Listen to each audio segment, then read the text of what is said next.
They wanted to brand them as terrorists. They wanted to ban them from existence.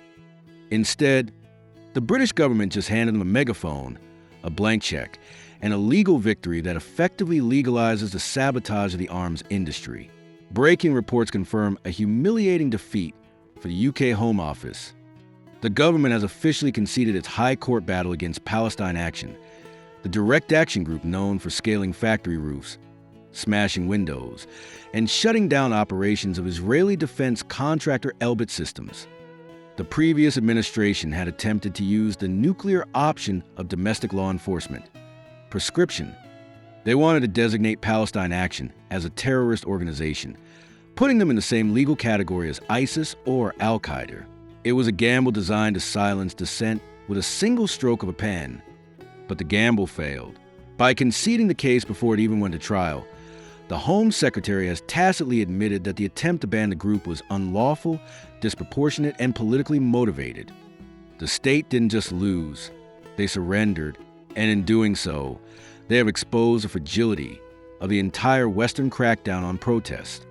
The mainstream media is reporting the court win. The observer is looking at the precedent.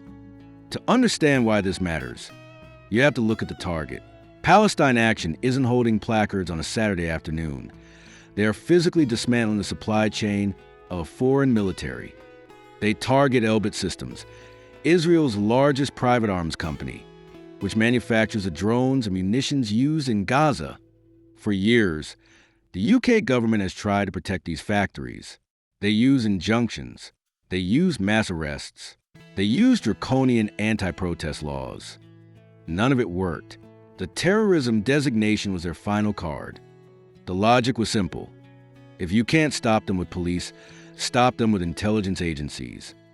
But by backing down, the government has revealed that they had no evidence to support the claim that smashing a factory to stop a war crime constitutes terrorism.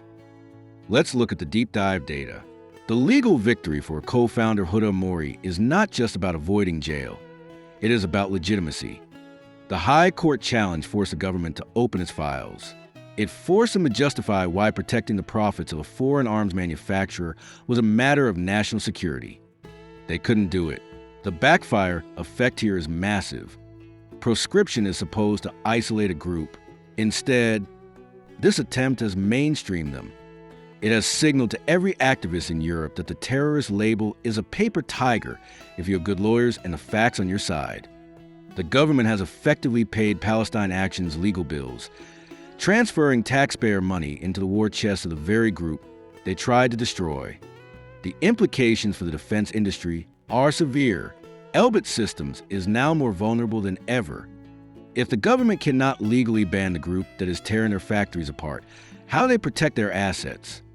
We are likely to see a privatization of security, mercenaries guarding factories, because the police and the courts have proven ineffective. Furthermore, this exposes a deep rift within the British political establishment regarding the war in Gaza. The Labour government, which inherited this case, clearly saw no value in defending a Tory-era ban that was destined to fail. They cut their losses. But in doing so, they have angered the pro-Israel lobby in the defense sector, who will view this concession as a green light for anarchy. The risks are escalating. Emboldened by this win, Palestine Action will likely intensify their operations. They have proven that the state cannot stop them with lawfare. The only tool left is physical force. We are moving from a legal battle to a kinetic one. If the police cannot arrest them for terrorism, and the courts keep acquitting them on the grounds of preventing war crimes, the conflict on British soil will get uglier. So, what happens in the next 30 days? Watch the Elbit factories in Shenstone and Leicester. Expect a surge in direct action. The activists now know they have the legal high ground. The terrorist slur has been washed away by the High Court. The verdict is clear. The UK government tried to weaponize the law to protect the arms trade, and the weapon jammed in their face. They sought to silence the sabotage, but they just amplified the signal. This analysis stops where the mainstream news begins. If you want to go deeper, you know what to do. Subscribe.